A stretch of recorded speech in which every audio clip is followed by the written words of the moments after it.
Shalom saudara yang dikasihi oleh Tuhan, kita bersyukur untuk waktu dan kesempatan kita boleh belajar firman Tuhan bersama. Kita berdoa supaya Roh Kudus menolong kita memahami isi dari firman Tuhan. Mari kita buka Alkitab bersama-sama di 2 Timotius pasal 1. Saudara, 2 Timotius adalah kitab terakhir yang ditulis oleh Rasul Paulus sebelum dia menjadi martir di kota Roma, saudara. Paulus menuliskan surat ini kepada anaknya di dalam iman, yaitu Timotius. Timotius mulai mengenal Rasul Paulus di Kisah Rasul pasal 16. Timotius adalah orang Yahudi dari mama dan ayahnya orang Yunani. Di ayat 5 kita melihat saudara bahwa dia bisa mengenal Tuhan dan bisa dibimbing oleh nenek Louis dan juga mamanya Eunika. Di pasal 3 ayat 15 berkata bahwa ingatlah juga bahwa dari kecil engkau sudah mengenal kitab suci yang dapat memberi hikmat kepadamu dan menuntun engkau kepada keselamatan oleh iman kepada Yesus Kristus. Ternyata bukan hanya Rasul Paulus yang membimbing Timotius, tapi ada histori di mana mama dan nenek memuridkan dan membimbing dia dari kecil untuk mengenal kitab suci.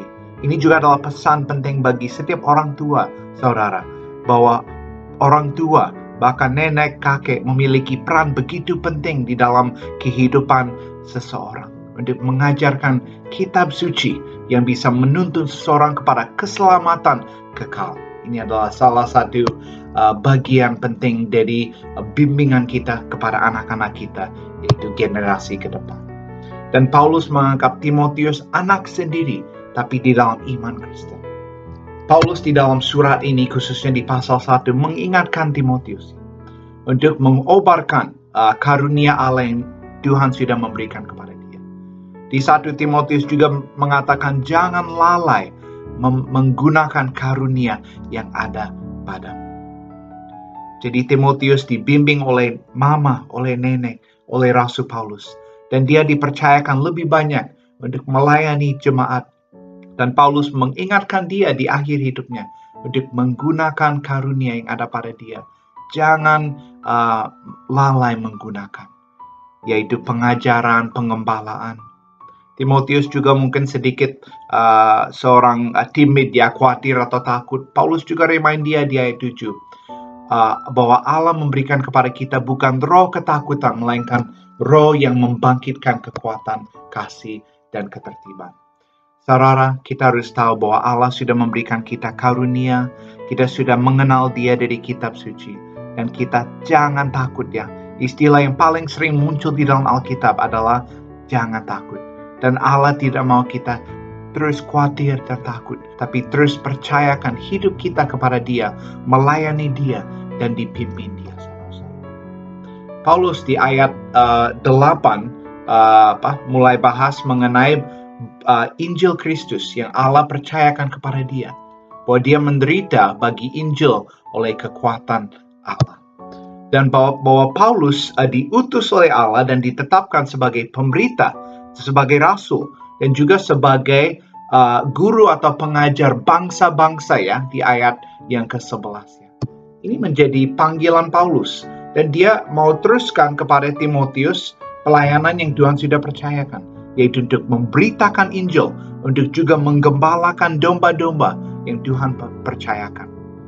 Dan dia berkata dengan keyakinan penuh, dia berkuasa untuk memeliharakan apa yang telah dipercayakan kepadaku hingga pada hari Tuhan.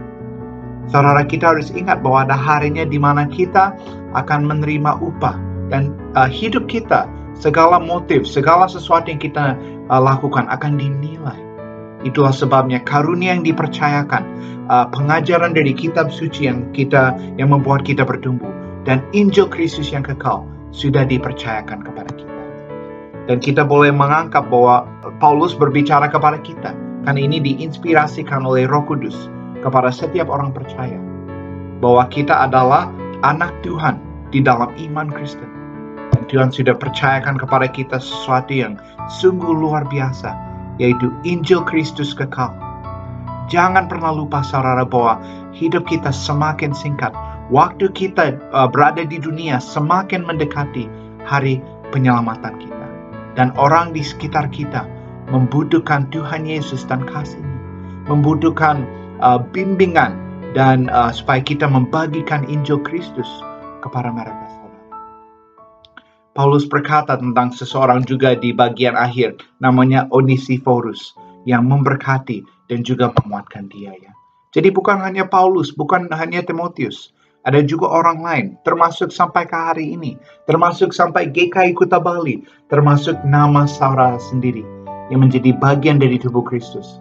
Dan Tuhan ingin memakai hidup saudara untuk memuliakan Dia. Mari kita berdoa. Bapa, terima kasih untuk firman-Mu hari ini dan teladan dari Rasul Paulus yang diberikan juga kepada Timotius, yang Timotius juga membimbing orang lain sampai pada hari ini, ribuan tahun kemudian, kami masih melayani. Kiranya Tuhan urapi kami dengan kuasa Roh Kudus. Kiranya kami hidup kudus, mengasihi, melayani Tuhan, dan menjangkau jiwa dengan Injil Kristus kekal, dengan waktu yang singkat yang Tuhan berikan kepada kami. Di dalam nama Yesus kami berdoa. Amin. Tuhan Yesus memberkati saudara.